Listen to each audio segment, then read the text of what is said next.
दोस्तों, अमेरिका का सबसे बड़ा एयरक्राफ्ट कैरियर अब मिडिल ईस्ट की तरफ बढ़ रहा है और ईरान ने खुलकर ऐलान कर दिया है कि हरमुज स्टेट पर फैसला तो लेगा तो ईरान लेगा, अमेरिका नहीं लेगा। क्या है किसी बड़े टकराव की तरफ इशारा है? आइए समझते हैं पूरी खबर को। हरमुज स्ट्रेट दुनिया के सबसे अहम समुद्री रास्तों में से एक है। दुनिया का लगभग 20% तेल इसी रास्ते से गुजरता है। यही वजह है कि इस पर कंट्रोल को लेकर अमेरिका और ईरान के बीच हमेशा से खींचतान रही है। हाल ही में अमेरिकी राष्ट्रपति ट्रंप के एक बयान के बाद तेहरान ने कड़ा रुख अपनाया और साफ कह दिया कि इस जलमार्ग से कौन गुजरेगा यह फैसला ईरान का है, अमेरिका का नहीं। इस बीच खबर यह भी आई है कि अमेरिका अपना aircraft carrier USS George Washington middle east भेज रहा है। ये उस यूएसएस अब्राहम लिंकन की जगह लेगा जो पिछले 250 दिनों से लगातार तैनात है। सोचिए, 250 दिन बिना किसी पोर्ट कॉल के समुद्र में रहना।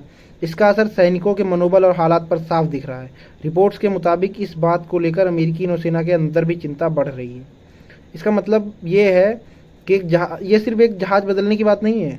ये इस बात का संकेत है कि अमेरिका इस इलाके में अपनी सैन्य मौजूदगी को लंबे समय तक बनाए रखने की तैयारी कर रहा है और ईरान का जवाब बताता है कि वो पीछे हटने के मूड में नहीं है।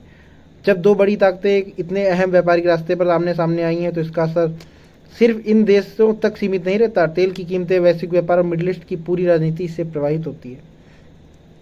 भारत के नज़रिए से देखें तो यह खबर बेहद अहम है, क्योंकि भारत अपनी ज़्यादातर तेल ज़रूरतें इसी रास्ते से पूरी करता है। अगर हार्मुज जो स्ट्रेट पर तनाव और बढ़ता है तो उसका सीधा असर पेट्रोल डीजल की कीमतों पर पड़ सकता है। यही वजह है कि दुनिया भर के देश इस स्थिति पर बारीकी से नज़र बनाए हुए हैं। तो दोस्तों, ये मामला अभी शांत नहीं हुआ बल्कि और गहराता जा रहा है। अमेरिका की सैन्य तैनाती और ईरान का कड़ा रुख दोनों मिलकर आने वाले हफ्तों में एक बड़ी अंतर्राष्ट्रीय खबर बन सकते हैं।